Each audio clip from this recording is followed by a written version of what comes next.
live. Umoya Ulight, Umoya Ubright. Welcome to another Moya live stream, guys. Thank you so much to everybody tuning in. Thank you for supporting the channel always. We really appreciate you. Remember to like, share, and subscribe to the channel because this is literally school for us. I've been telling you all week that we're going to speak about Sharpeville.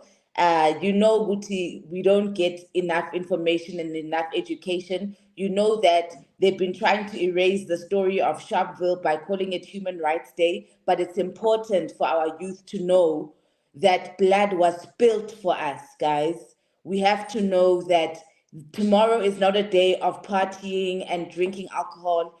Sizilile, guys, sishonelwe, and we have to acknowledge the people who were killed in Sharpeville. So I've got Undate Steve Lebelo, one of the elders who I think was at Sharpeville or is going to break it down to us. Sorry for the network issues, but when you play back, it will play back properly. So thank you to everybody joining now. Ndate Steve, Dumelang. Hi, Tiki. We really appreciate you taking the time to give us our history because at the schools we go to, they don't give it to us. So thank you so, so much. Yes, and for me, I appreciate the opportunity to share some insights, particularly insights relating to, very important historical events such as Sharpeville. But I think we've actually decided to, label this talk today, Rethinking Sharpeville. Now, it is important that we have to start rethinking it. And there are very many ways that we can do this. But we have decided that, we have to create a particular kind of historical context, that would build up towards Sharpeville on the 21st of March, 1960. Now, it is quite difficult to actually understand, the complexity of political events that led to Sharpeville without understanding, the events of the entire decade. I'm talking here about, the period 1949 to 1960. It is an absolutely critical moment to reflect on. And this is for a number of purposes, one of which is at the center and at the heart of any discourse about Sharpeville. And this has to do with the, who was responsible for Sharpeville. Today, it is taken for granted that Sobukwe was at the center of it, and that the PAC would therefore be, credited with having organized the anti-pass march that led to the massacre. But it has not always been like that. From 1960 onwards, inside South Africa, there was no political activity at all. And that had pretty much to do with the brutality that was generated by the apartheid state, at Sharpeville. When historians explain, the 15 years of political quiescence between 1960 and 1975, Sharpeville is at the center of that explanation. It may have happened only in one little township in the Vaal, but it reverberated across the country. And its impact was felt not only in South Africa, but globally as well. The most important thing here, and we will talk about this a little later, in the immediate aftermath of Sharpeville, it had to be certain political organizations that would extract some mileage out of the event itself.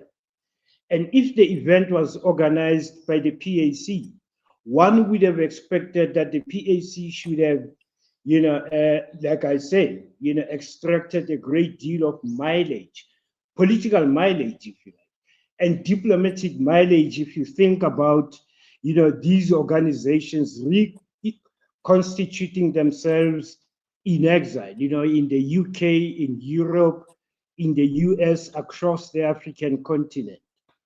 If they were selling themselves in the 1960s, it would be on the basis that they are the victims of the Sharpeville Massacre. And that is the way in which they could actually extract some kind of, benefit, diplomatic and political, out of the event in Sharpeville in 1960. Be that as it may, it is not the PAC that was able to, instrumentalize the event to its own advantage. It was rather the ANC that was always associated with the event, because when people thought of of Sharpeville and South African political organizations involved in it, it was the ANC that was in the forefront. We'll come back to why the PAC couldn't, do anything about, if you like, embellishing their credentials, by, appropriating the Sharpeville event to themselves in the 1960s, right down to 1975. But let us go back and see, how politically in South Africa, resistance to apartheid, in the 1950s, built up towards the Sharpeville Massacre. The 1950s are a very important decade, and this is perhaps, quite relevant to any students who are interested in South Africa's history, particularly the history of resistance to apartheid. Now, the 1950s would be the first decade of apartheid rule. And this is what we are looking at here. If you think about it, if Sharpeville was about the passes, then we have to understand the context in which that particular pass law was passed and what pass law it was. Now, in 1951, 3 years into coming into power, the Nationalist Party pushed through Parliament a piece of legislation called the Native Laws Amendment Act of 1951. And Section 10(1)(a) of that act actually, defined the native in South Africa, because that's the term that was used at the time, divided the native into two categories. One would be the detribalized native, and that would be the native who is permitted legally to be in the urban areas of Gauteng. In fact, let's put it that way, because what we are looking at here is that although the piece of legislation would have been enforced across the country, the particular focus would have been Gauteng for particular reasons. And this was in an attempt to push back the migration into Gauteng that happened particularly in the 1930s and 1940s. So when the Nationalist Party comes to power in 1948, it is concerned about limiting the number of natives or Black people in the urban areas, particularly of Gauteng. So let's go back to the beginning of the 1950s and see what is it that, that begins to shape political activism, in the 1950s. To understand that, we'll have to go back to the ANC's annual conference of 1949 and look at the resolutions that were taken in that conference. The resolutions were packaged as the program of action of 1949. Largely, the resolutions were actually influenced and probably sponsored by a group within the ANC that we refer to as the Class of 44, or if you like, the ANC Youth League. Now, among these, you would actually count people like A.P. Mda, Robert Sobukwe. Well, Lebelo had died 2 years earlier in 1947. But otherwise, this is a group that would have been centered around Anton Lebelo himself. And what they were pushing for, and I don't think this is, properly understood by many people in South Africa. What is it that they were introducing in the ANC conference in 1949? Was the idea of adopting new terms of engagement in dealing with the apartheid state.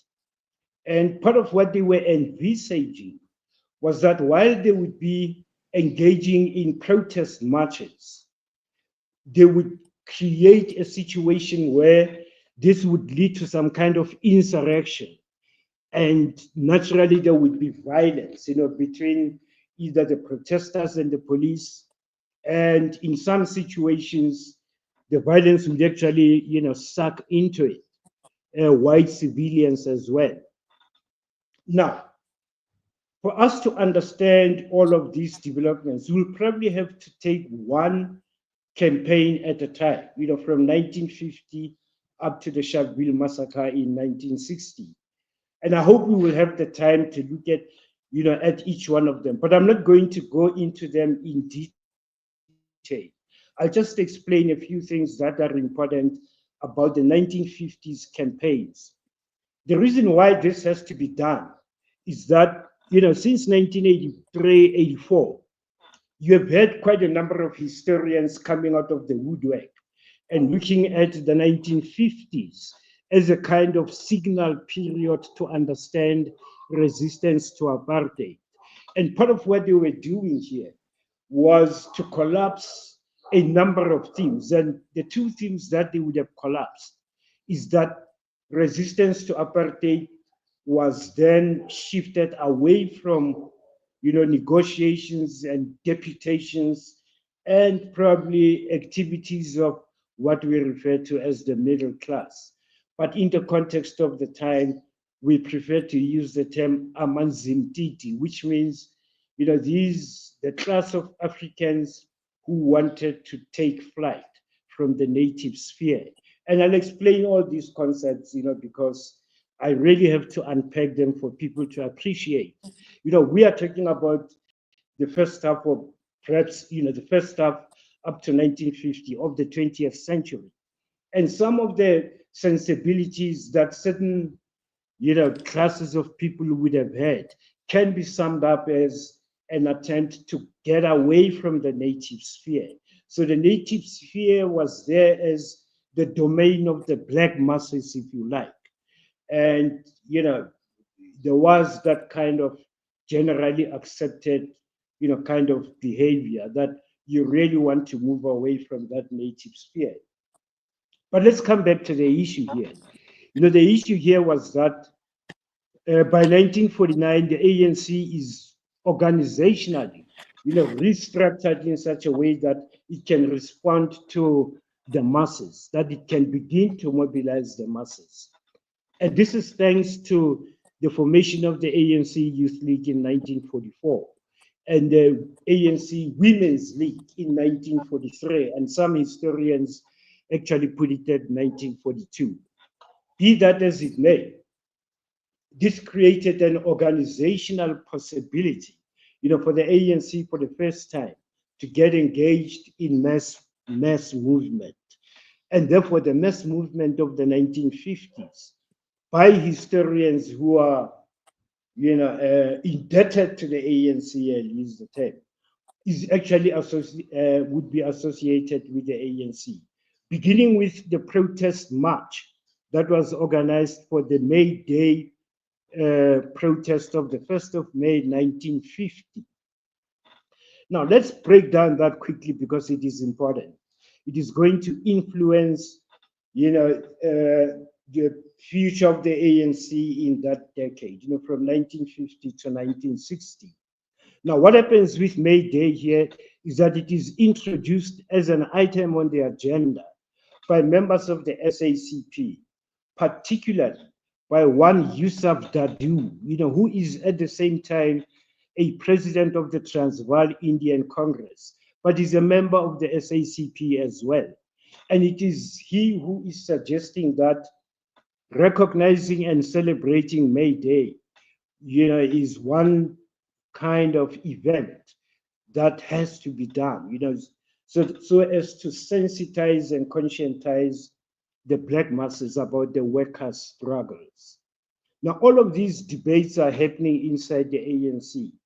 And part of the issue here is that among the youth leaguers, you actually find people who are committed African nationalists, such as A.P. Mda and Robert Sobukwe and Godfrey Pitje. Now, these were very strong Africanists who, for them, the kind of socialist approach and the celebration of May Day was a celebration of what they referred to as, foreign heroes that had nothing to do with the South African struggle.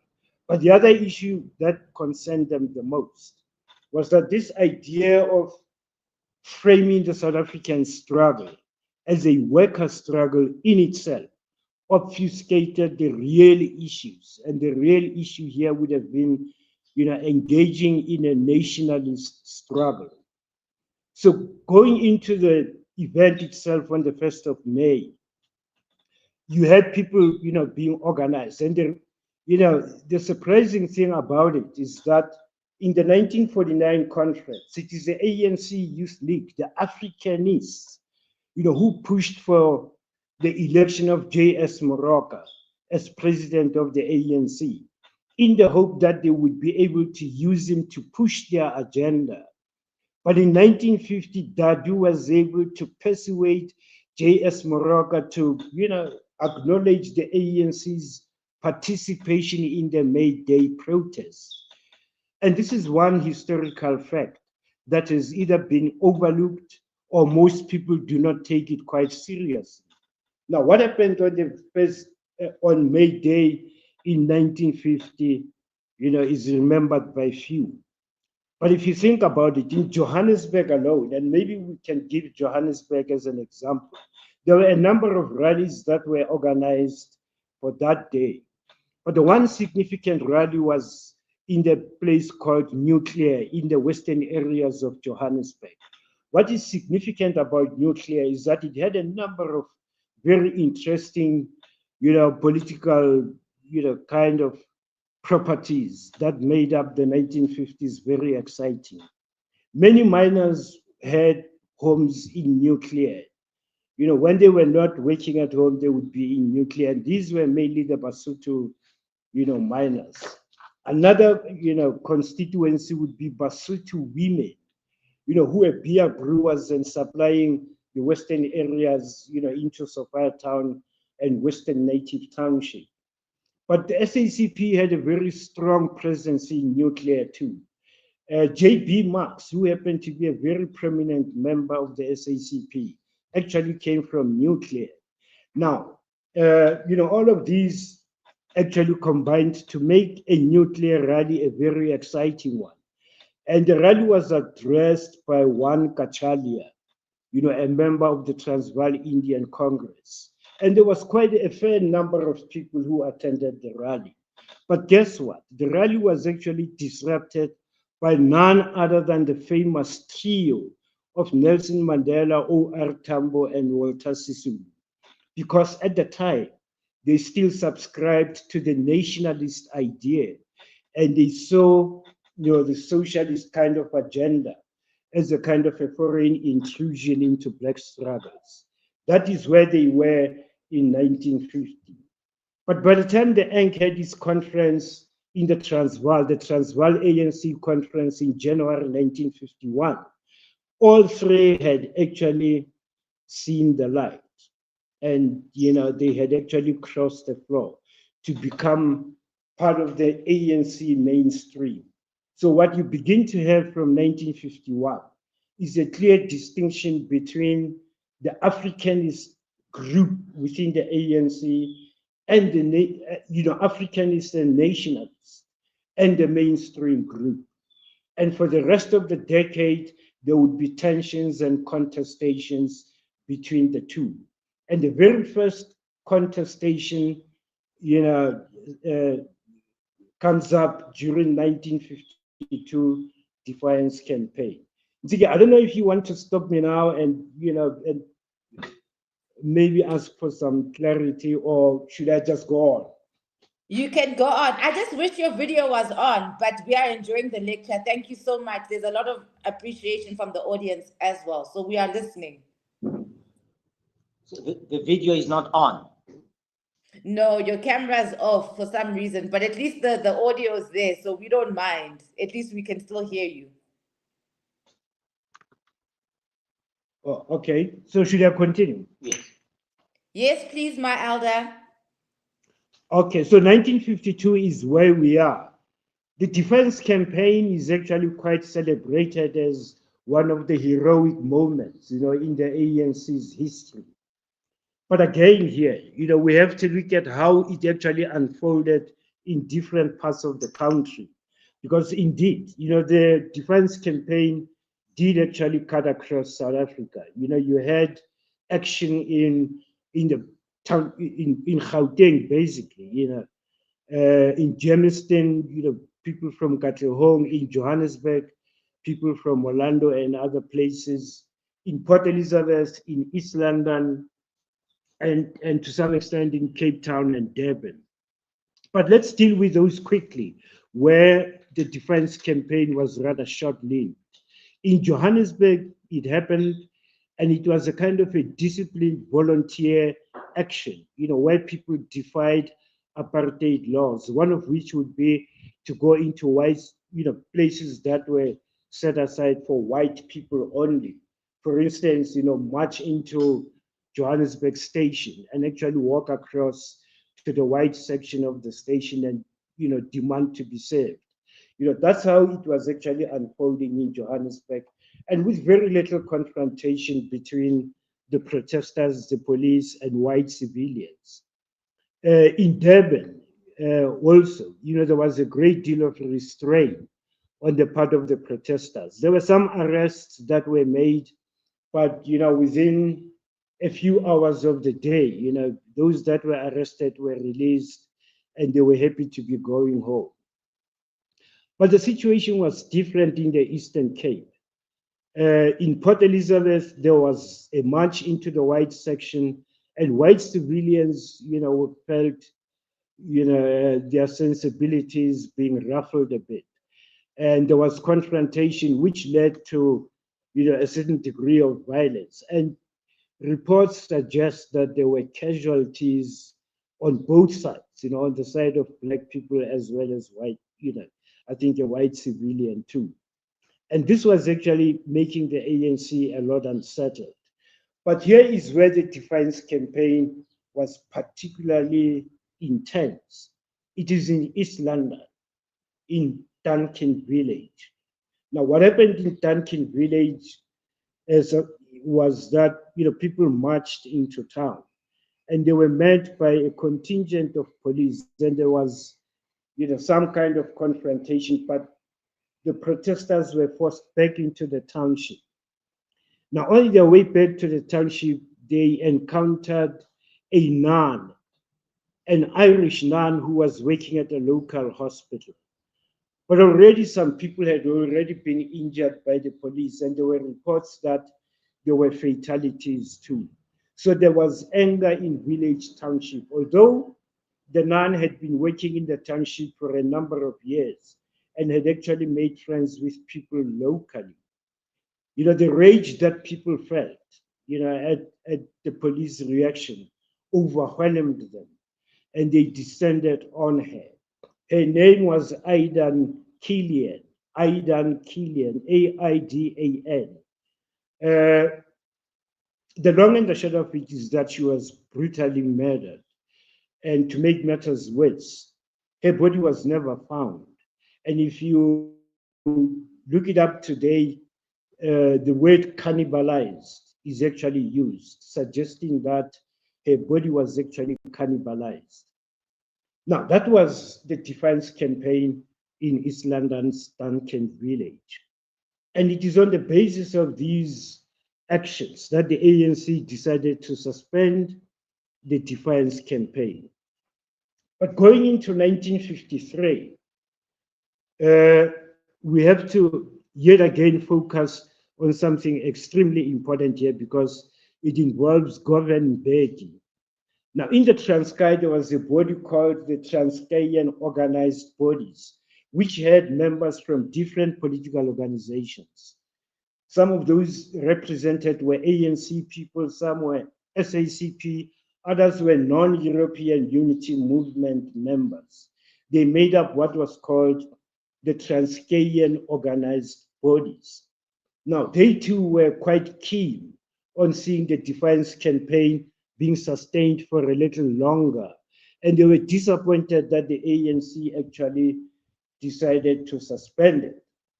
I have explained that it is in Johannesburg and Durban where the Defiance Campaign was rather short-lived and did not produce any, kind of extreme violence. But in East London and in Port Elizabeth, there was violence that led to its suspension. Now, in the TOB, the Transkeian organized bodies, they were also disillusioned with the ANC for suspending the Defiance Campaign. At the time, Govan Mbeki was, in fact, the president of TOB. And for those who want to confirm this, his biographer, Colin Bunley, actually spoke to him, and Govan Mbeki suggested that it was after the suspension of the Defiance Campaign that he was called to step down as president of TOB. And IB Tabata, who was a senior member of the Non-European Unity Movement, became the president of TOB. Now, before the end of 1953, the Congress Alliance was created. The Congress Alliance was made up of the ANC, the Congress of Democrats, which was a white political, kind of formation, and the Transvaal and Natal Indian Congresses. They made up, and the Colored People's Convention, I think they called it. They made up the Congress Alliance in 1953. Now, yet again, this was to the consternation of Africanists inside the ANC, who were totally opposed, to this kind of an alliance that the ANC was getting into. Before we leave 1953, let's deal with one other major development here. The apartheid state, feeling confident after 5 years in power, passed the Bantu Education Act of 1953. Yet again, the ANC responded to this act with a view, to sabotaging it, undermining it, and making sure it is not enforced. Now, they did actually embark on such a campaign, but let me explain what could have worked. What would have worked is for the ANC to encourage the establishment of independent schools so that children are not sent to government schools, which is pretty much what they attempted to do. But the fact that that strategy actually failed reflected one important factor about the ANC at this time. And it is that they were unable to connect with the masses. Because if you think about it, 20 years earlier, many of the communities in the black townships of Gauteng would have come from the rural areas of South Africa, where, as part of their resistance, they established independent schools. If you go to the Eastern Cape, you think about the Bulhoek incident, the Bulhoek Massacre. Part of what was happening there was land being taken to create facilities which would have included the creation of churches and schools. So running independent schools was something that these black communities in the, in Gauteng and other, urban areas would have actually had an experience of. The fact that it failed is not because the masses did not respond accordingly. It is simply because the ANC was not relating to the masses, in ways that would have been meaningful. So the Bantu Education Campaign actually collapsed. And within a few months, parents were taking their children to government schools, and Bantu education was on the road. Now, 54 did not have much. 55, we all know, the Freedom Charter was signed. Let's go quickly through the Freedom Charter because, there has been quite a great deal of criticism around it. The issue here is that it was signed in Kliptown, and you have to ask the question, why Kliptown? Why wasn't it signed in Orlando? The issue here is that, Orlando would be seen in Gauteng as the headquarters of the ANC in the 1950s. Every other conference of the ANC was held at the Orlando Communal Hall, just across from Orlando Stadium. But the Freedom Charter was adopted in Kliptown, and which is today the Freedom Square. Now, there are reasons why that actually happened. When the government, learned that there was going to be a mass meeting for the adoption of the Freedom Charter, they passed emergency regulations, which meant all of Johannesburg was actually under emergency regulations. And that actually meant that any gathering of 50 people or more would be deemed to be illegal on over the 3 days, of the conference, which meant that any other place in Johannesburg that was under the jurisdiction of the Johannesburg City Council would not be able to host such a meeting. It would be illegal. The reason why Kliptown became a choice is that Kliptown was a freehold township, and that legislation did not, what could not be enforced in Kliptown because it was a freehold township. But here is something interesting. Just across the road from Freedom Square is where Pimville, the old Pimville was. The old Pimville was a freehold township as well. And therefore, the law did not apply to Pimville just as much as it didn't apply to Kliptown. And yet, the Freedom Charter was adopted in Kliptown. Now, by 1955, you are getting a sense, 55 right down to 59. You are getting a sense in the, in Johannesburg's black townships, in Orlando, you read the Bantu World, and people are commenting about and writing letters to the editors about the direction that the ANC was taking at this time. And surely there would have been a great deal of response. My elder, may I interrupt? Yes. There's a question about what about the resistance in Sophiatown? And then there's another question that says, what was ZK Matthews' role in the conceptualizing of the Freedom Charter? Ntsiki, Sophiatown is on my menu. Okay, no problem. Thank you. In fact, it happens in 1955. I'll explain why I decided to start with the Freedom Charter, because Sophiatown is particularly important, in understanding, should we say, the betrayal, that the Freedom Charter represented. But let me finish with the Freedom Charter and then we'll come back to Sophiatown. ZK Matthews, it's only a few weeks ago. Oh, what do I do? Do I finish with Kliptown? No, you continue because I was interrupting. It's because I thought you were moving because Yes, there's a question here about ZK Matthews. Yes, but those two questions are important, Ntsiki. Okay. They are important to address at this stage. So let me just finish off the Pimville thing. What I'm saying here is that Pimville was as much a freehold township as Kliptown was, and that the Freedom Charter could have been adopted in Pimville. The issue I'm trying to bring about here is that if you went to Orlando during this period, you would find that there were serious, reservations among people there about the influence, particularly of the Transvaal Indian Congress in ANC matters. And that actually, they singled out in very many ways Yusuf Dadoo, who was president of the Transvaal Indian Congress. Now, the issue about ZK Matthews, it is often, brought about when there are questions asked about the content of the Freedom Charter. The criticism is that the Freedom Charter was actually the brainchild of white SACP members. Now, there's no doubt that ZK Matthews did make, a comment about the adoption of the Freedom Charter. Whether his comment, amounted to what became the content of the Freedom Charter in terms of the clauses and what the clauses were actually suggesting is something else. But let's create a historical context. It is in 1953, actually, when ZK Matthews proposed that the Freedom Charter be adopted.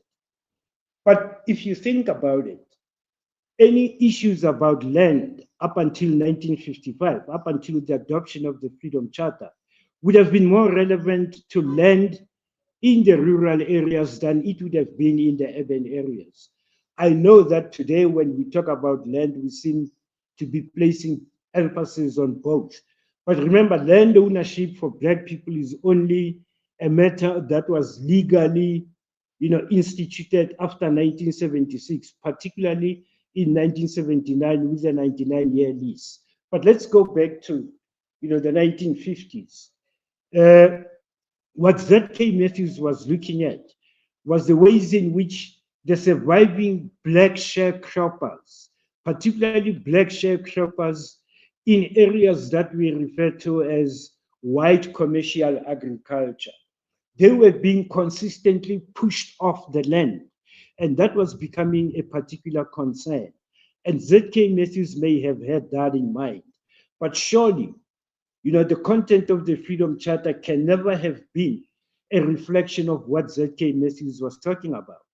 Now, 1955 February is the date when the bulldozers enter Sophiatown and actually raise it down. It was on the 9th of February, 1955.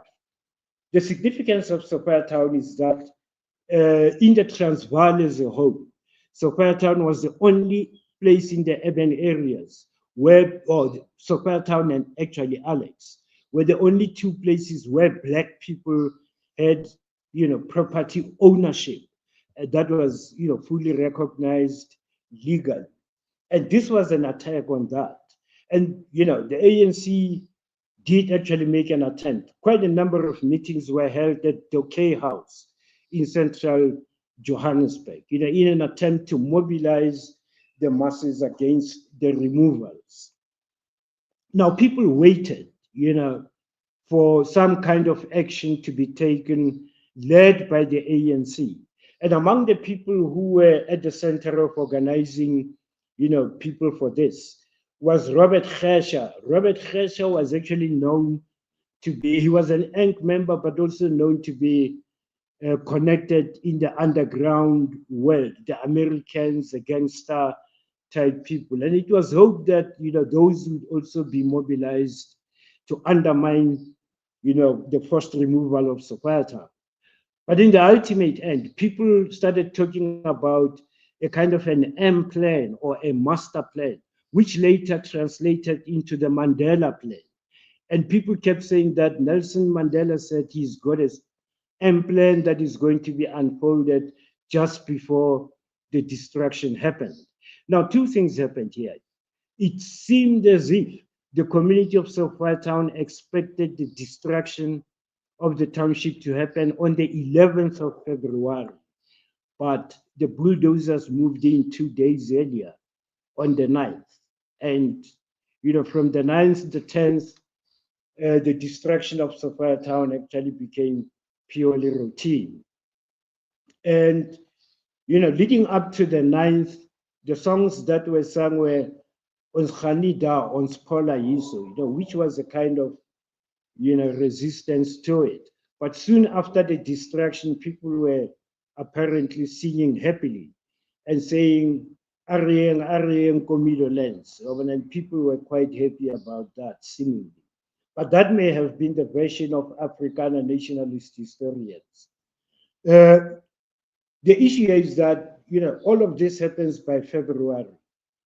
And it is quite clear that in the minds of the white government at this stage, South Africa does not belong to all those who live in it. And even in the urban areas, the last place where Africans, had property ownership rights, these were actually being systematically taken away. In actual fact, Alex was going to be next. And Alexander did actually become next, because from 1960 up to 1969, parts of Alexander were being demolished, and the communities were actually being resettled in parts of Soweto, mainly in Diepkloof and Meadowlands.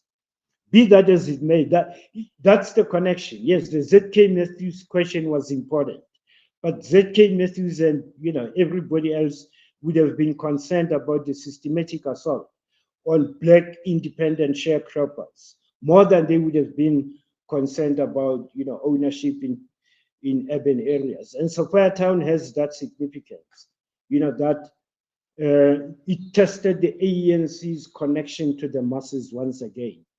As a matter of fact, in Tsiki, I did my honors dissertation on Sophiatown. So a lot of this that I'm talking about is something that actually comes out of that dissertation.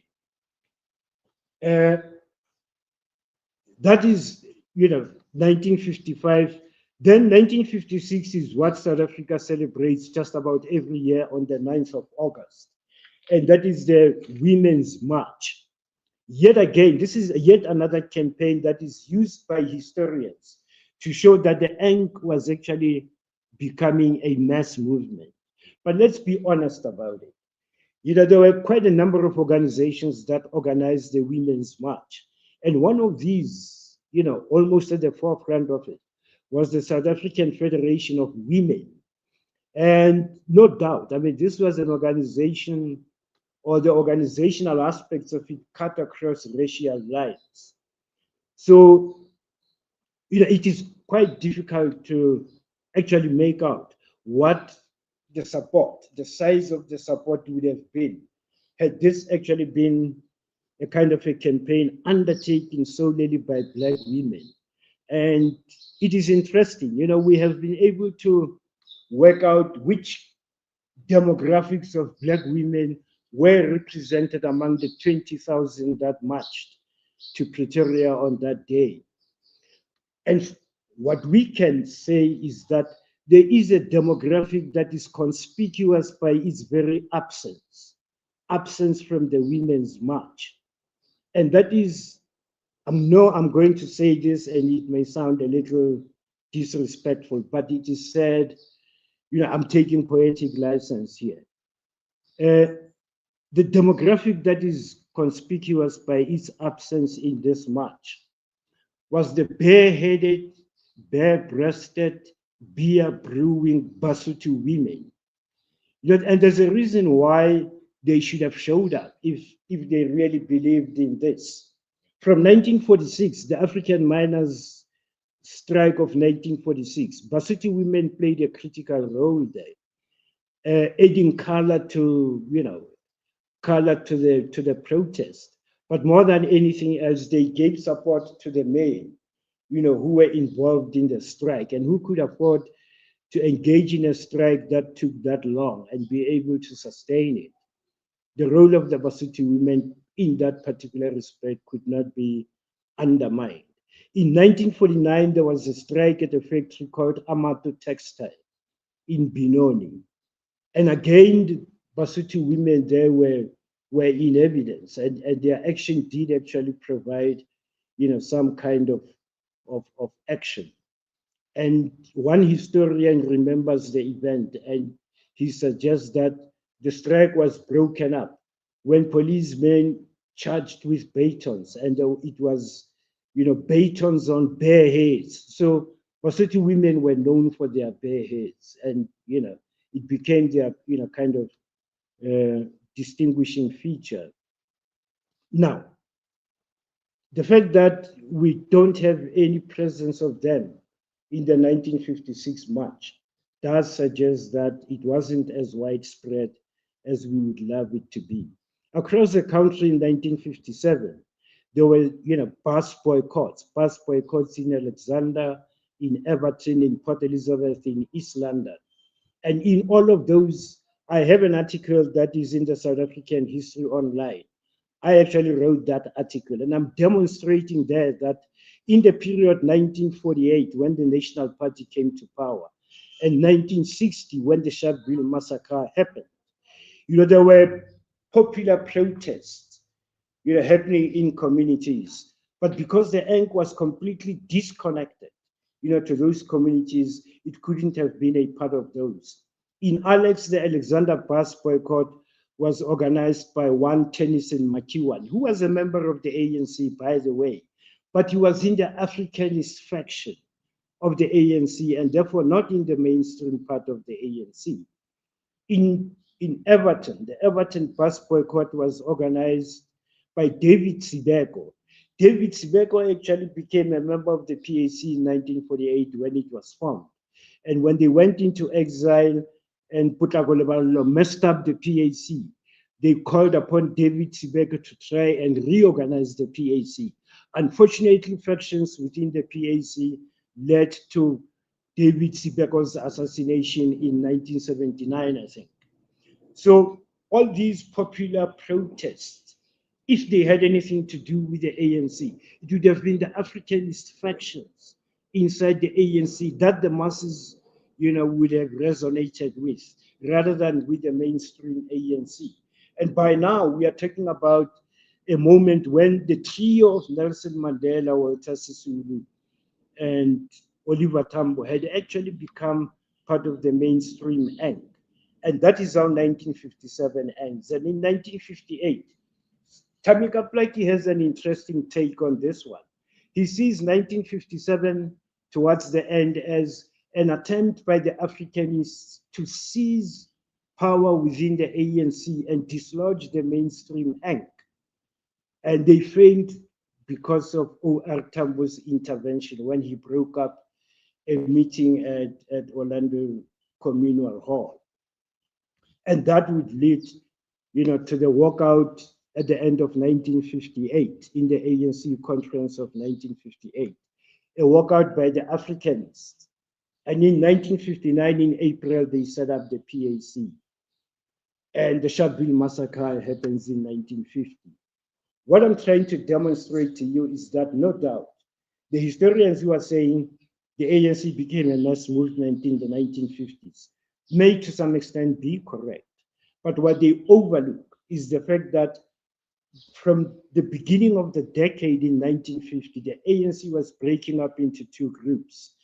And throughout it is the group that we refer to as Africanists that seemed to be having some kind of a closer connection, with the masses. It therefore does not come as a surprise that if Sharpeville is the culmination of the mass movement of the 1950s, and it is actually a campaign undertaken by the PAC, it therefore makes sense that if the masses were connected to the ANC, it is to the Africanist fraction of the ANC that they were actually looking up to. And which is why it is the Africanist fraction of the ANC, led by Sobukwe, by Robert Sobukwe himself, who could organize the anti-pass march of 1960 that precipitated the Sharpeville Massacre. That is the background, So when people argue that, and this is what the ANC actually would have said soon after 1961, and throughout the term in exile, the argument was that in actual fact, they had planned to have the march on the 31st of March, but that the PAC opportunistically, seized the moment and presented the march earlier. Now, this is actually suggesting that this was gambling with people's lives. The reality here is that the ank was completely disconnected from the masses. I think we would have, once we are done with what happened to Sharpeville, we'll then look at the responses of other political parties, to the PAC about its organization of the Sharpeville Massacre. Mtiki, are we doing okay? We are doing perfectly. The stage is yours. We are learning. We are thankful. Could you complete the 1955 Freedom Charter clip down thoughts with the Indians? Maybe just a few things that, some few strands, to pull together. Look, in the 1950s, the one newspaper that, was a dominant newspaper would have been the Bantu World. And it had people like Silopetema. Silopetema was actually the editor.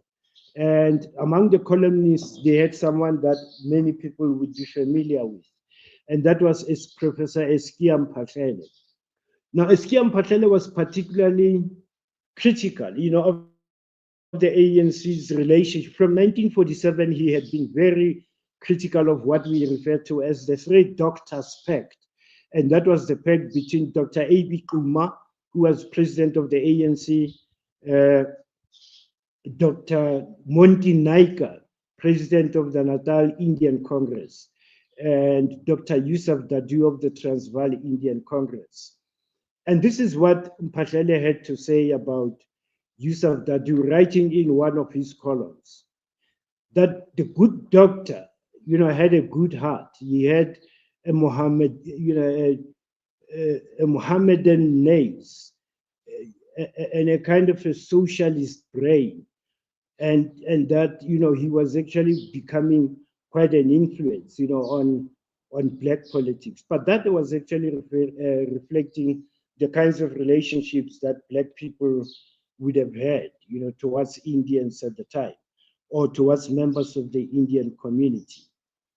Now, the issue again that I think still needs to be dealt with, and Brother Mulora here is actually reminding me that I need to, explain something about Cliptown, and I think I want to give him the opportunity to say what that is, so that I can be able to respond.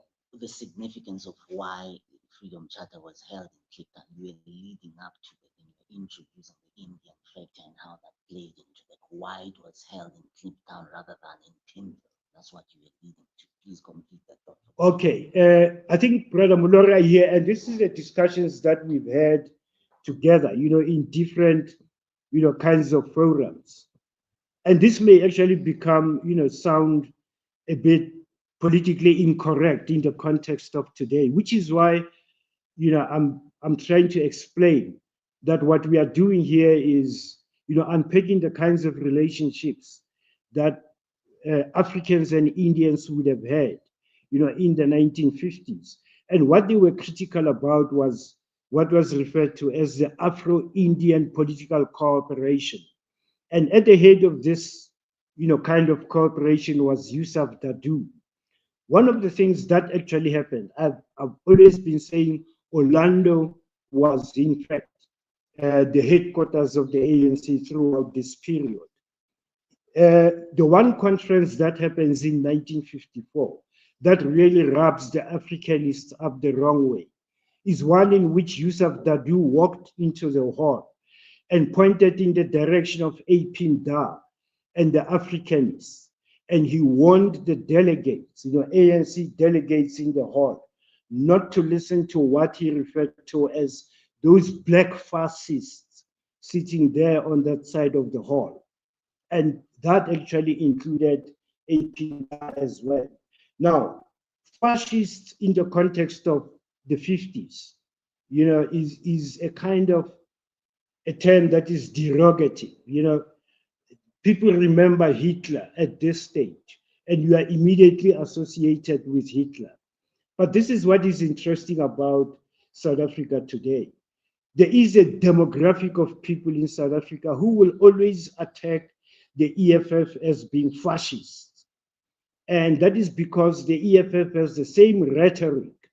It is when the EFF articulates that same rhetoric of the Africanists of the 1950s that they are being seen as being fascist. And just in terms of relation, who this new demographic is, it is in fact the academic and intellectual community among in the Indian community, and this is the kind of slur that they have actually used against the EFF in recent times. So, for someone like me, it resonates. It reminds me of the ways in which Dadoo was able to deal with the Africanists back in the 1950s. But now, the other important thing that we have to think about here, I did explain, the laws did not allow for the Freedom Charter to be adopted, anywhere where the regulations would apply. The regulations, would not have applied in Pinville, and therefore the Freedom Charter should have been adopted in Pinville. But again, it may seem to be, a kind of a politically incorrect statement to make. But clearly, the hand of Dadoo was at work here, so that if you think about it, what does it mean? What does it mean that the Freedom Charter was adopted in Cape Town in an Indian location and not just across the road in an African location? That in itself is symbolic of one thing. The ink was not, quite connected with the masses in the black townships. And this is the reality. And Sharpeville exposes that more than anything else. Now, let's talk Sharpeville. The PAC decides that they are going to embark on an anti-pass march. And this march is set up for the 21st of March 1960. But a month leading up to that march, Sobukwe recognizes the fact that people will have to be organized. Now, let me just point this out now so that people can have a clear understanding of the fact that it is not only Sharpeville that had all the factors that would have led to a massacre. The march could have taken, it could have erupted in Kwatema in Springs. Kwatema had all the ingredients necessary for that anti-pass march and probably a massacre, as Sharpeville would have had. It could have happened in Katlehong. Katlehong also had all those ingredients. It could have happened in Johannesburg. It actually happened in Orlando, because Orlando also had the same kinds of, factors at work. Joe Tlholwe, and some of you will be familiar with Joe Tlholwe. Recently, he was the press ombudsman, but he's a veteran journalist, with Sowetan, with the World, and with other publications in the 60s. Joe Tlholwe actually led the march in Orlando in 1960. But once news came through, that there had been a massacre in Sharpeville, the march was actually cut short. Some time ago, while I was working on my Sophiatown thesis, I did actually interview Joe Tlholwe, and we happened to be talking about that too. And he too gave me an insight into that march, that in Orlando, it could have still have, it could have gathered pace to become as big as it was, in Sharpeville. Like I say, it could have happened in any one of those townships. So in that month leading up to the 21st of March, Sobukwe realized that he had to organize this thing. And again here we have to rely on some historians who would have done some research. Dr. Frankel, this political scientist, actually did some research on Sharpeville and wrote a book, Atrocity. And in it, he actually follows, and he's got primary sources that actually explain this, and he's talked to people as well, that leading up to the Sharpeville massacre, Sobukwe was seen traveling to Everton. I think he did that over the 2 weekends leading to the massacre, and meeting people there and talking to these people. Fortunately, some of those people had been identified.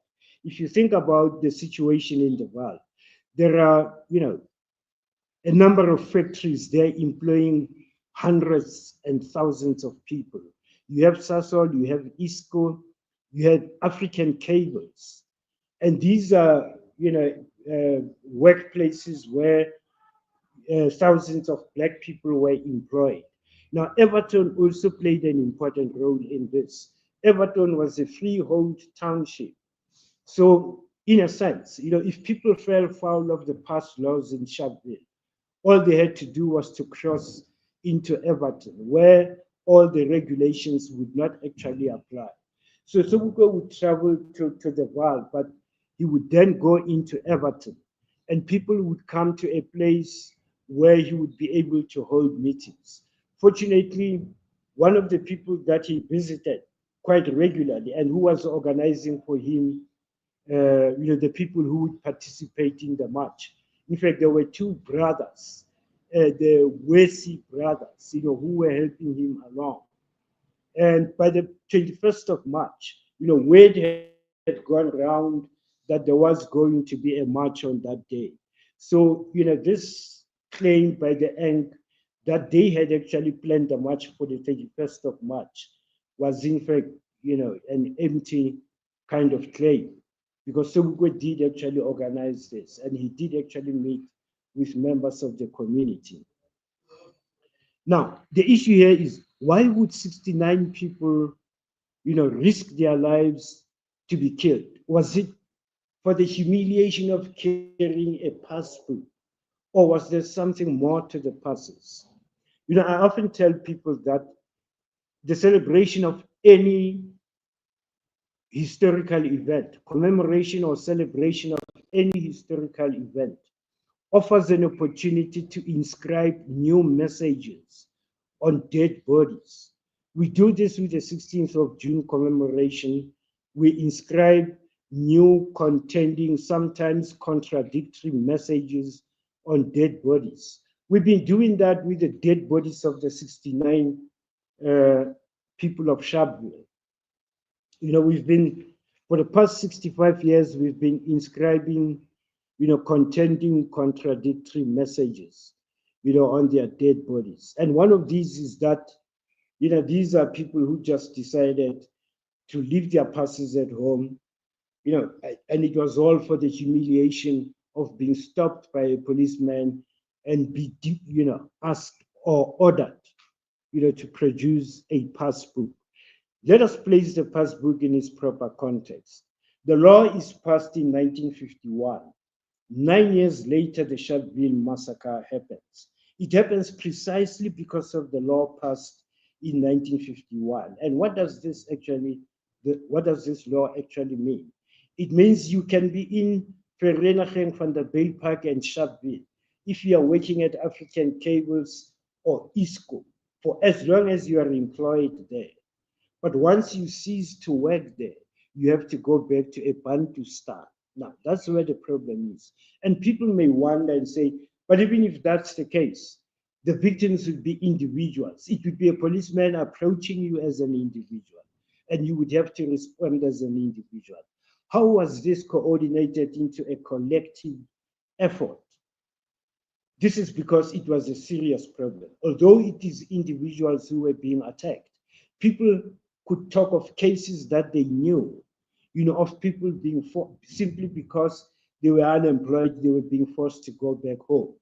I spoke earlier about this law, which categorized Black people in the urban areas into detribalized and tribalized. So if you lost your job and you were deported back to your Bantustan, you were actually a tribal Bantu, and that's how you were being categorized.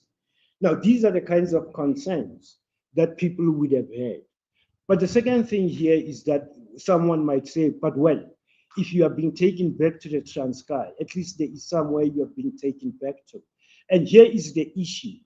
What we are talking about here are families that had been in the Black urban areas of Gauteng.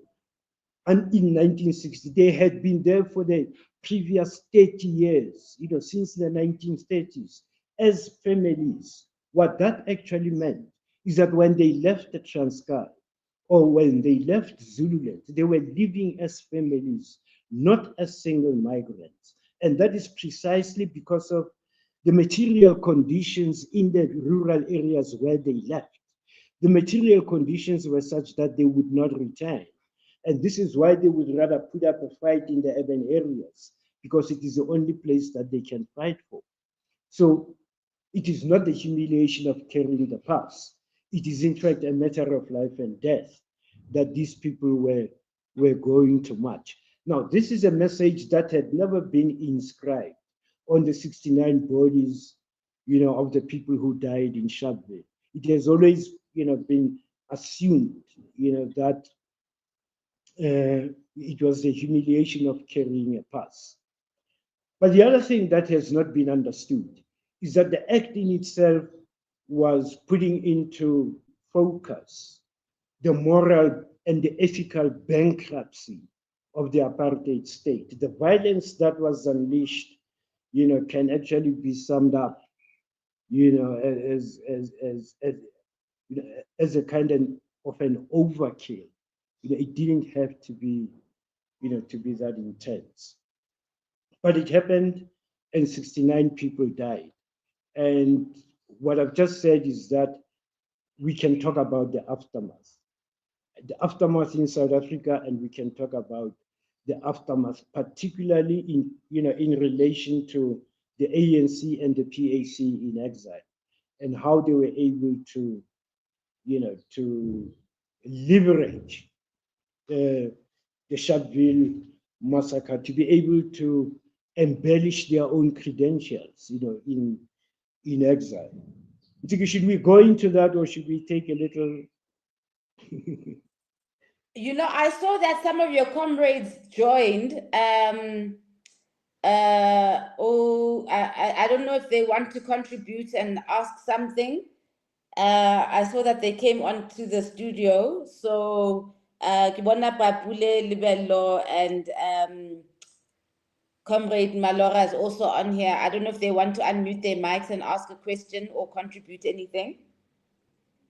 Yeah, maybe Mulora might want to say something. Something. Sorry, just go. Okay. Comrade, you can just unmute your mic because I think you're already in the studio. You're on the screen now, so you can just unmute your mic. Yes. Can you hear me?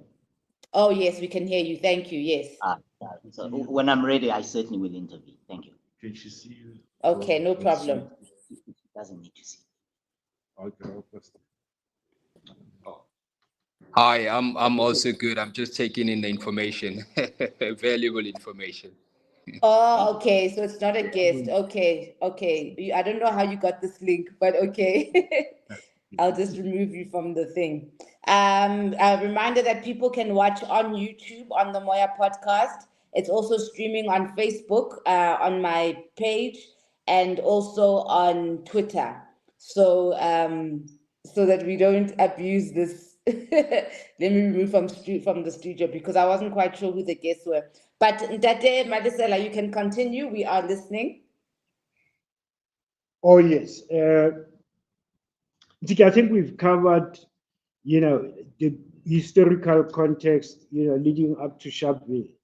And I think it is also important now, if you don't mind. I mean, we will go into the 1960s up to 75. Would you like that? We are here to drink from your waters. Like we say, we don't get this education at school. So there are over 400 people listening at the moment. I'm sure some of them have even got their pens and papers and are taking the stuff down. It's important for us to know how we got to where we are today. So, Steve, please feel free to just be our lecturer. Okay.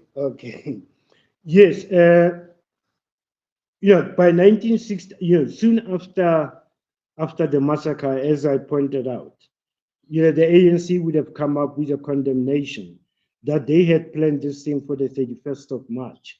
But we've amply demonstrated that, it is the Africanists who were connected to the masses, and it is therefore unsurprising that it is the PAC that would organize it in 1960. Now, here is something that is absolutely important. Quite apart from the ANC and the PAC, there were other political organizations in South Africa, although they had not been given, much attention. And one of these was the non-European unity movement. Now, the non-European unity movement, was particularly active, in the Western Cape, in the Eastern Cape, and in Gauteng as well. And it had members from across the board. From the 1940s, you would have had trade unions that were also connected to the non-European unity movement. The 1946 mine workers strike was organized by the African Mine Workers Union, which was a member of the Congress of Non-European Trade Unions. And the Congress of Non-European Trade Unions was an affiliate of the Non-European Unity Movement. I have talked about the Transkeian organized bodies and the presence of IB Tabata in the Transkeian organized bodies. Tabata was also a member of the Non-European Unity Movement. So in a sense, I mean, the non-European unity movement may not have had a mass following in black townships, but just in terms of political and ideological and intellectual presence, they most certainly had that, in South African politics. So soon after the Sharpeville Massacre in 1960, I.B. Tabata actually pens an article in which he condemns, Robert Sobukwe and the PAC for organizing the anti-pass march of 1960.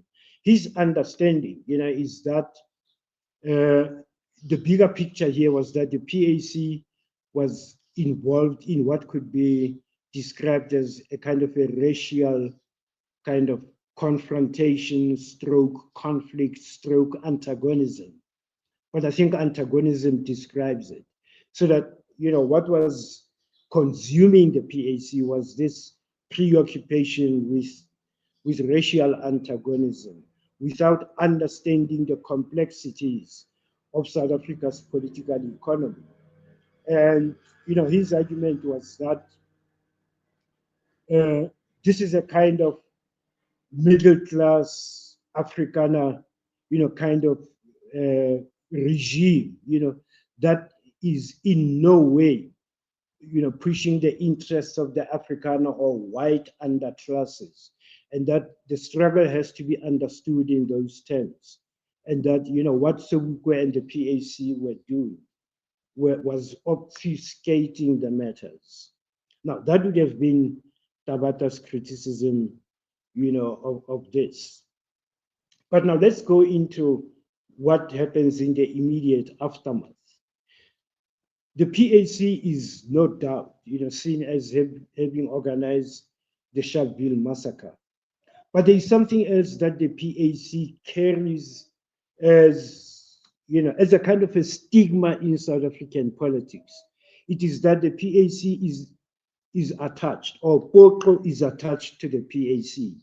At this stage, political discourse, tends to collapse Poko and the PAC into one political organization. Now, let's explain what the importance and significance of that is. We are going to go into the Rivonia trial. And again, the Sharpeville Massacre is still part of the discourse as we go into 1963 and 1964. But what happens with Poko is that between 1961 and 1962, Poko embarks on, on very serious attacks. And these attacks are not on infrastructure, but they are actually on personalities, on people. The one targeted group by Poko were actually chiefs in the Transkei. And a particular chief that they wanted to take out was actually Kaiser Matanzima. They actually made no less than half a dozen attempts at Matanzima's life.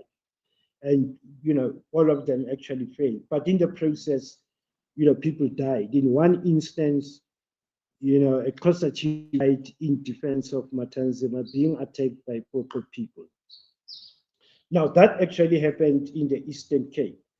But it is interesting that this was done by Poko operatives in the Eastern Cape who were coming from the Western Cape, from Cape Town, which is where they were based. So what would happen is that in the Cape Town hostels in Nyanga and Langa, people would plan, to go and attack a chief somewhere in the Eastern Cape, and they would leave Cape Town to go and carry out the act. Several of these actually happened, and in some cases, there were clashes between the operatives and the police. Now, in 64 and 65, there were two major rural uprisings in the Eastern Cape. And those two were actually led by, Poko was actually involved in this. The issues were quite serious, though. The chiefs were actually being seen as enforcing new regulations that were coming from the apartheid state. Regulations that tended to, interrupt and disrupt people's access to land, people's access to water resources. But also the most pressing issue here was the insistence on cattle culling. People were forced to keep, less stock because of pressure on the land. And all of these issues were quite serious, to men in across the Eastern Cape, across Transkei, who were working in Cape Town and parts of the Western Cape. So these attacks actually happened during this period. But it is the violence of Poko, that in South Africa, in the media, but also in the international media, that led to the alienation of the PAC as well. Because Potro was seen as a kind of an armed formation of the PAC. That is the one question that we still need to address. Because even Sobukwe, as late as 1972, I think, when he was being interviewed by historian Gail Gerhard about Potro, Sobukwe was very uncomplimentary of Potro. But that can be understood. The context itself may have demanded that he does that. And people often talk about why is it that Sobukwe has been subjected, to such intense dehumanization more than any other, of the political prisoners. The one factor that stands out, is the belief among the apartheid securocrats that he may well be, connected and in some ways linked to Potro. Because Potro was bad news, to apartheid securocrats. And it was bad news to civilians. One example here is that in 1962, a group of Potro operatives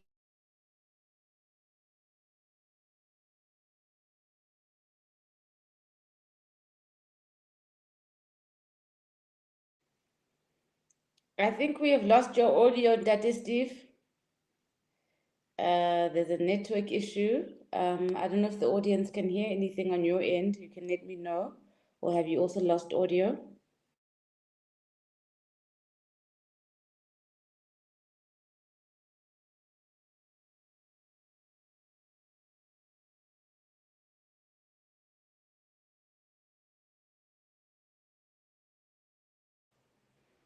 Ndate Steve, we've lost you, but if you could maybe use the profile, yeah, Ndate Mapamula, and just unmute there, we can use that one.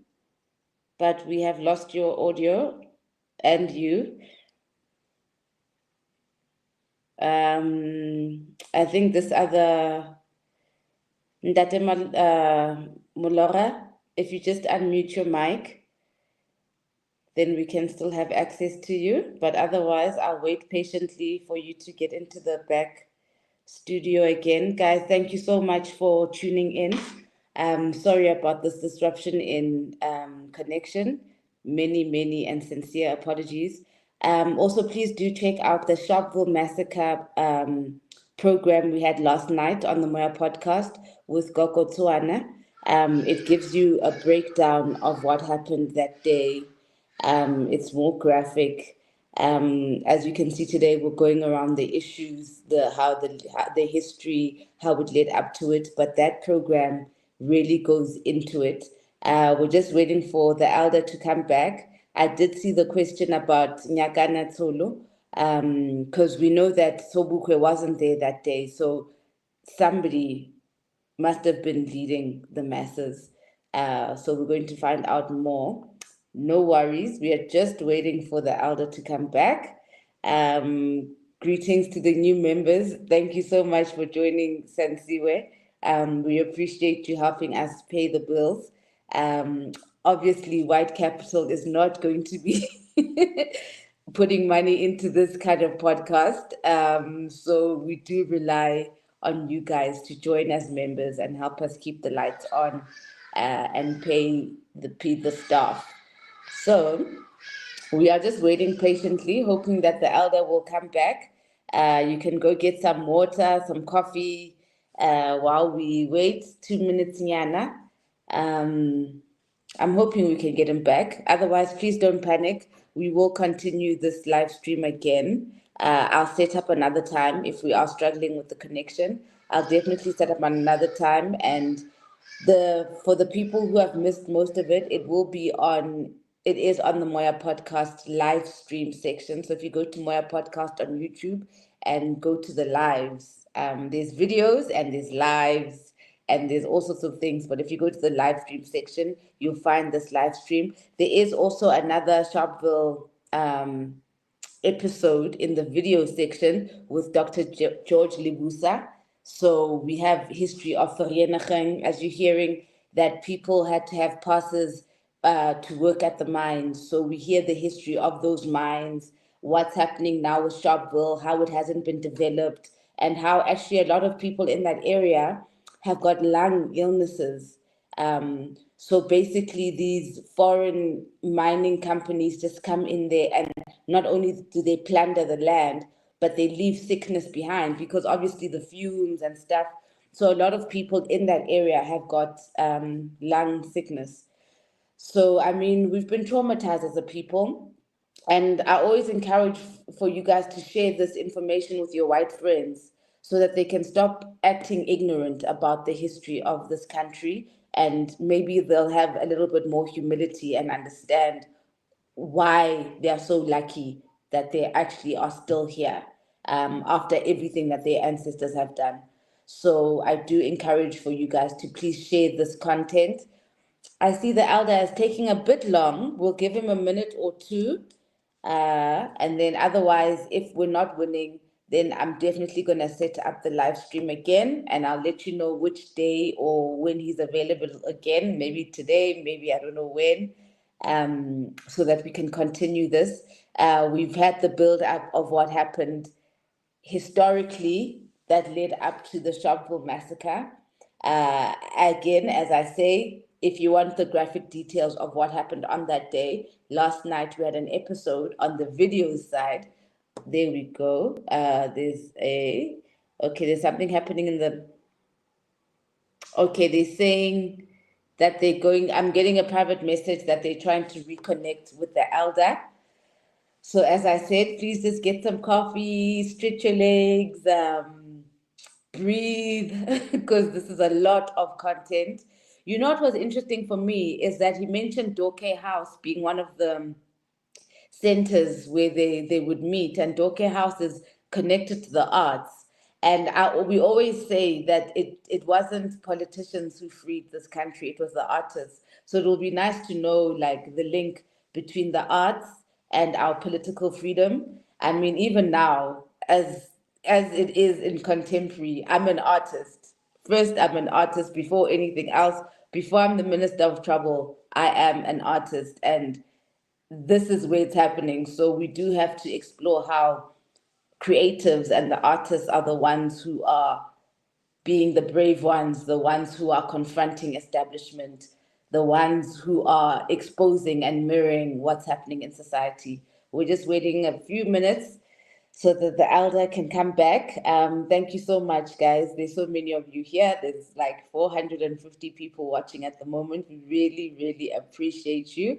Please do subscribe to the Moya podcast. There is incredible content there.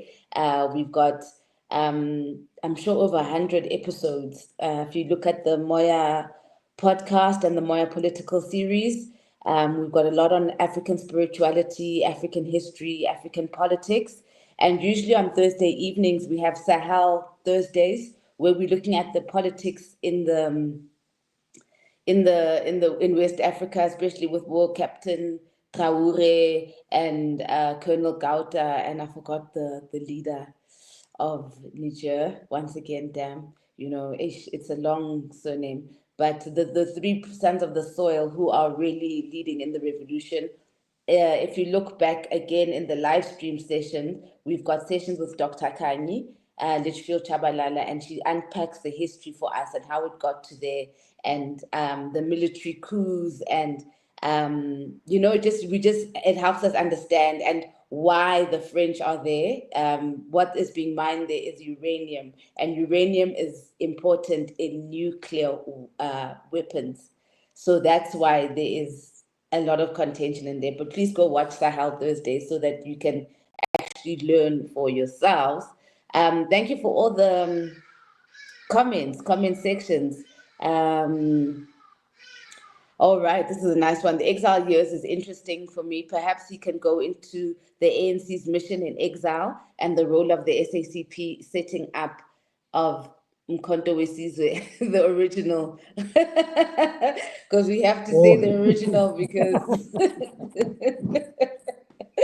Oh, but Steve, I'm so happy we got you back. Your Bella school is nice today. Okay.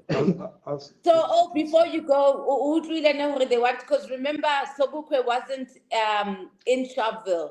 So, if you can unpack for us who was leading. I mean, there's Nyakane Tolu's name who keeps coming up, who was a 20-year-old. If you can help us with that also. But let me give the mic over to you. We're so excited you're back. Thank you. Yes, Ntiki, no doubt Sebukwe would have been at the center, of putting the whole thing together. Uh, I'm not quite aware of Nyakane, but I'm aware of the Wesi brothers, who were also quite instrumental, not only in setting up the meetings for Sebukwe, but also on the day, on the 21st of March. They too were actually responsible for organizing the march itself. And I really appreciate the insight. I wasn't aware of Nyakane, but what's the first name? Nyakane Tolu. Nyakane Tsolo, yeah, I wasn't aware of the name. I was only aware of the Wesi brothers. And just in case, I'm not too sure who has actually raised the issue, but I think the book by Philip Frankel would have a lot of those details, including, the people concerned, the people that Sobukwe was actually meeting with, and the incidents leading up to the 21st of March. Uh, in fact, yeah, I think if one can get hold of Philip Frankel's Atrocity, it covers that quite extensively. But I do appreciate the insight about Nyakane Solo. I thought Nyakane was a surname because that would, resonate with a lot of other things that I'm having in mind. But yeah, I appreciate the insight.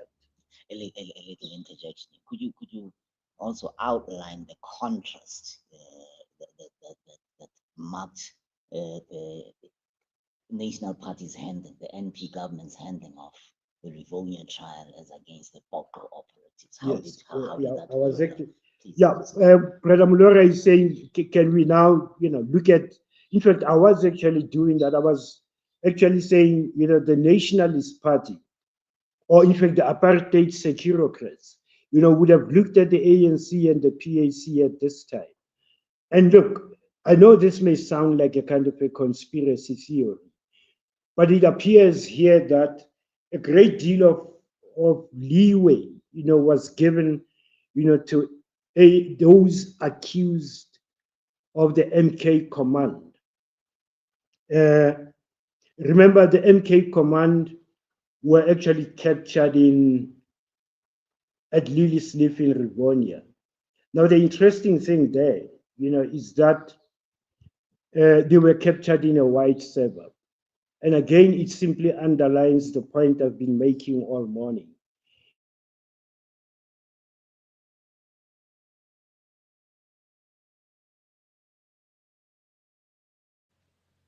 Are you still there, Prestige? We seem to have lost your audio. Are you still there?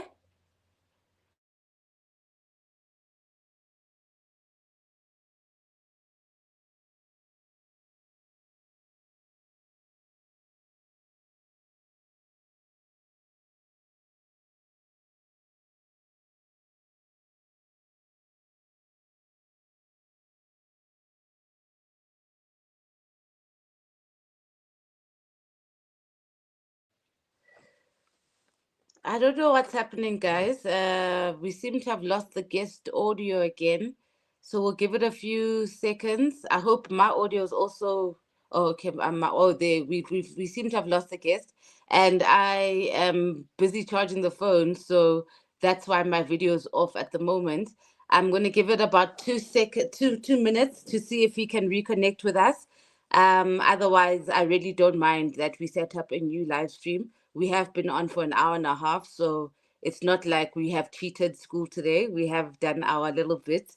I'm just going to give the elder a few more minutes because it does take a mission actually to get the elders. You can see, hooray, we are from different generations, so the technical stuff can be a bit challenging for the elders and getting them out of home and everything. Um, so just give us 2 seconds while we wait and see. Thank you to everybody who joined. Once again, please do subscribe to the Moya podcast on YouTube. where there's a lot of this information, a lot of history, a lot of politics, a lot of African spirituality. As you know, we are the custodians of spirituality on this planet. So usually our politics and our spirituality usually walk together, and we respect that, we honor that.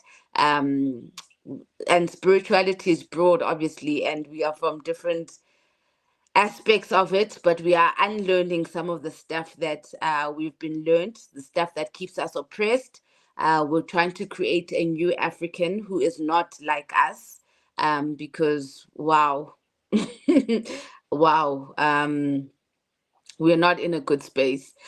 So Moya Podcast aims to be a link between the past and the future, so that the future generations at least have got an archive to come back to that does not rely on us, because we are the pages in history that are a bit of an embarrassment. So please do subscribe. And so that you can learn our history, learn where we come from, learn the real identity, learn why we cannot afford to forget what we have been through as a country, in the way forward, in correcting. Otherwise, we're going to stay as the 90% of the nation who is on 10% of the land. So don't forget, guys, don't forget people died for us. Don't forget that there were these laws that were enforced upon us that keep us enslaved. It's not that we're losers and we don't have the capacity to build our own things. It's because the economy still is not in our hands. So please, guys, don't give in. Don't give in to the alcohol, the pushing of the alcohol addiction and stuff. So much alcohol advertising everywhere. It's deliberate to keep us drunk so that we're not fighting for the things that rightfully belong to us. So I'm just waiting a little bit more so that we give the elder time and space to come back and teach us. Please go get some coffee, some water, and stretch. Do whatever you needed to do quickly, because this process will take another 2 minutes or so. I'm just waiting for him to come backstage. Sorry, my video is off because I had to come put my phone on the charger. It has been quite a long time on the stream. And a reminder, oh, we were talking about Sahel Thursdays, that unfortunately tonight there won't be Sahel Thursdays because Dr. Kanye is not well, but there are the last 2 weeks programs that you can catch up on, where we learn about Sankara, we learn about Burkina Faso, we learn about Mali, we learn about Niger, we learn about the importance of what they're doing and how it's going to impact the rest of us. We will be having more Sahel Thursdays where we learn about other countries, because also another problem with us South Africans is that we're kind of like the Americans. You know, we think everything is end all and be all is here, but there's actually life outside South Africa. And in fact, we are the good blacks of the African continent. We are the ones, we are the clever blacks, we are the house ends. So we are the Uncle Ruckus of the continent. So it's important for us to now start learning about the other African countries so that we actually form alliances with the right people and stop being used by the West. This continent is minerally rich. So we are actually wealthy. It's just that our bank accounts are being controlled by the West, and that is not. We can't be, guys. We can't be. So, and thank you, guys. I see you guys thanking me in the comment sections. Thank you, guys, because without you, obviously, then I'll be here sitting and talking alone, and talking to the elders by myself. So, thank you so much for taking the time to like come and join and to come and listen and to come and learn. You know, it's not nice being crazy and speaking one language and nobody hears you. So it's really such a relief to know that there's over 400, close to 500 people watching now, who understand that we need to know our history. We need to know where we come from, guys. The future depends on it. It's not okay. The situation as it is, this constructed poverty, it's not okay. The fact that we have no ownership of the economy is not okay. The fact that they gave us political power without the economy is not okay, guys. It's not okay, because what it means is that the bus can still buy the politician. The reason we have so many corrupt politicians is because we don't have access to the economy. So if there's less than 1% of Africans owning the South African economy, it means that 99% belongs to white people. And those are trillions of rands, billions, hundreds of billions of rands. And what that means is that, I mean, even in our family gatherings, guys, you know that Grootman is the one that's got the money. So if 99% of our economy is in white hands, it means our Grootman is still the white man. So it's not okay, guys. It's not okay. We have to fight to get uh ownership of the economy. We have to own the means of production. We have to make sure that the minerals that are coming from this land are coming to us too, and not just to foreign investors. The foreign investors are not our friends, guys. Like, the aim is not to be employed. The aim is for us to own. So that's why it's so important for us to have these history lessons, so that we understand that we were systematically dispossessed. There were laws put in place for us to live in townships. It's just not okay, guys. It's not okay. Things are not okay. So please, can we continue supporting? I see King Said So is in the building. I want to remind everybody that on the 2nd of May, there's a Pan-Africanist gathering happening in Kimberley, the Paseta Gala Dinner. If you go to the King Said So page on YouTube or on Twitter, or I think it might be on Facebook too, but just do your research. Paseta, Paseta, is a Pan-Africanist movement that is busy raising funds to build a Pan-Africanist school. So we can't just keep looking at Bo AfriForum and Bo Solidarity building universities, Nathi Sihlale Sikhamisile. It's time for us to, the same money that we keep giving back to the white people and we keep consuming, can we use that money to now start building our own things, you know?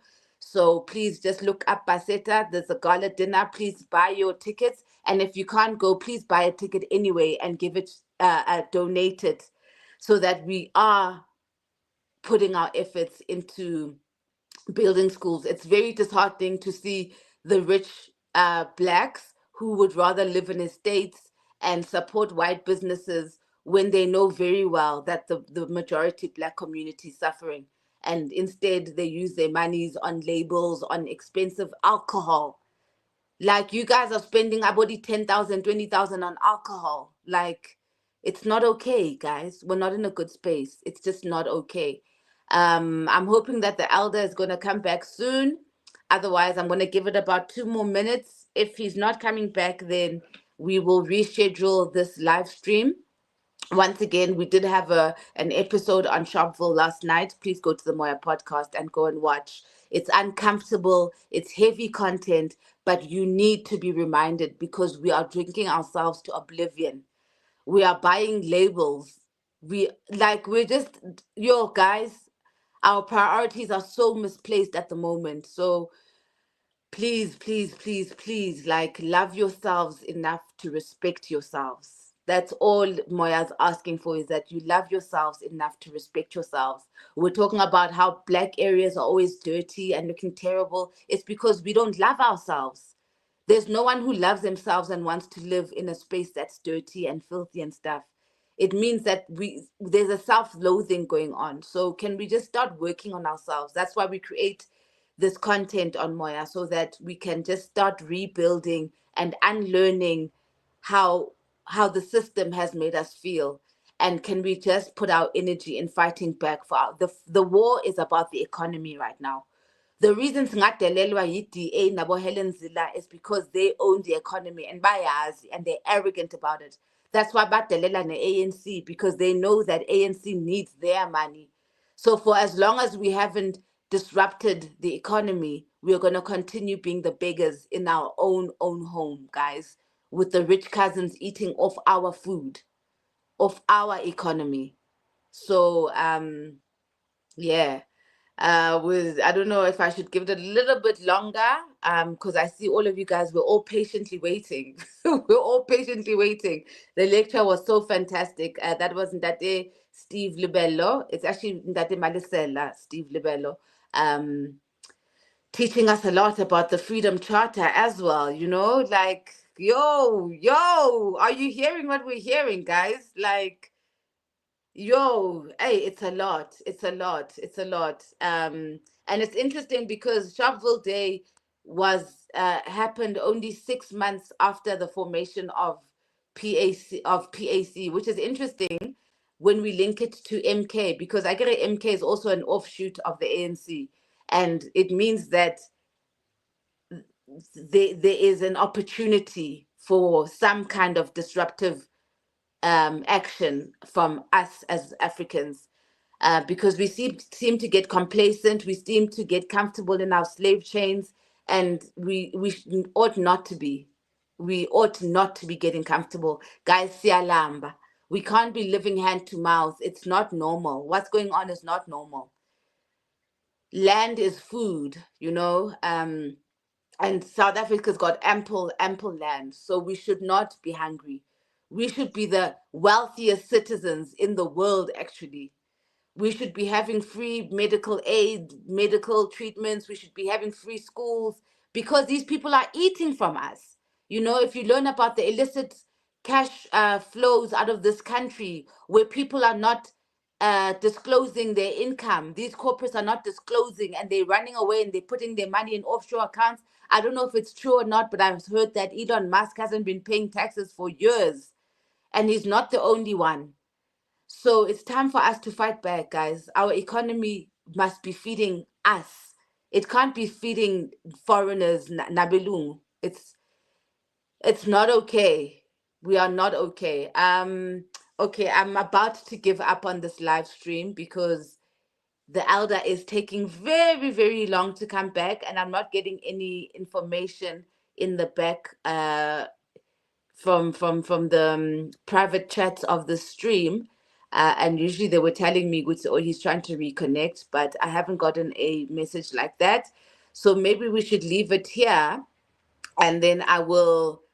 Please go back, watch it again, so that when we come back for the live stream again, we kind of are on the same page and we understand what's going on. A reminder that next week, Friday, we've got the artist Indaba.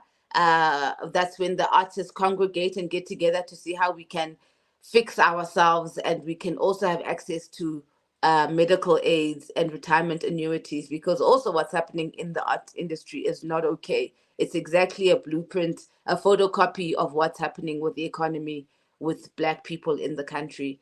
So I think I'm going to wrap it up because I really have waited. I have really given them a chance. I'm going to try again. Yeah, they're not responding. Even Dade Malora is not responding there on the back of the stage. So I think that we should just accept that we have gotten our daily bread for today. I'm still trying to stall to see maybe there'll be some luck. But I know that it was quite a mission for Ndate Steve to get to network. So he might need us to continue today. So I'll just keep you updated. Please keep your eyes on my social media, my Twitter account, and on the notice board on the YouTube channel to let you know when are we going to continue this, because the numbers are growing, which means that you guys are interested in this topic. And I'm still just waiting patiently, hoping that he will come back. But I'm not getting any information. I'm not getting any intel. So let's go sit and think about everything that we've learned. What happened in Sophiatown? It's not okay, guys. It's not okay. It's not okay. What's happening with the economy? It's not okay. We're not supposed to be poor like this. We're not supposed to be eating from hand to mouth. The white banks are not supposed to be able to just freeze our accounts when we talk too much. It's just not okay. It's not okay that there's no black banks, that the black banks can't get licenses. There's something to it. Who is controlling SA Reserve Bank? Why is it only that white people can get licenses for banking when it's for black people, when we are the customers? Guys, please, I know a lot of you are still MK shy and stuff, but some of the issues that MK is raising are issues that we need to really support. The increase of the VAT, it's not okay, guys. We already can't afford anything. It's just not okay. What's happening with electricity? The prices of electricity should not be that high. They should not be that high. It's just that the owners of the economy are a law unto themselves. So it is not okay. Unati, thank you so much. We appreciate the little that you're giving us. Thank you. Well, it's a lot, actually. Thank you so much. Yes, it's a time for us to look inward. Please, guys, continue to support the channel because we've got a responsibility to get back our economy. The political freedom was not it. We got it wrong. It's actually economic freedom that we need. So thank you so much for joining. I officially give up. Watch my social media handles to check when we're going to continue this lecture with that is Steve Lebelo. Do the history that he gave us. Rest in peace to Mama Aiden, who was. Wow, we learned a lot. We learned a lot today, and it's so disturbing. It's so disturbing, the history we come from. And we cannot afford for this country to go back to white hands because they are ruthless. As Kulmeni so they are ruthless. The cannibalism, the violence with the gun, the white people have never experienced violence from us. It's always the other way around. So we cannot afford to have DA or any white party to be running our country. We can't afford it. It will lead to more violence and blood spill. So how do we mobilize ourselves to be the right leaders for ourselves? Umoya Ulight, Umoya Ubright, thank you again for joining. Please like, share, and subscribe. See you again next time.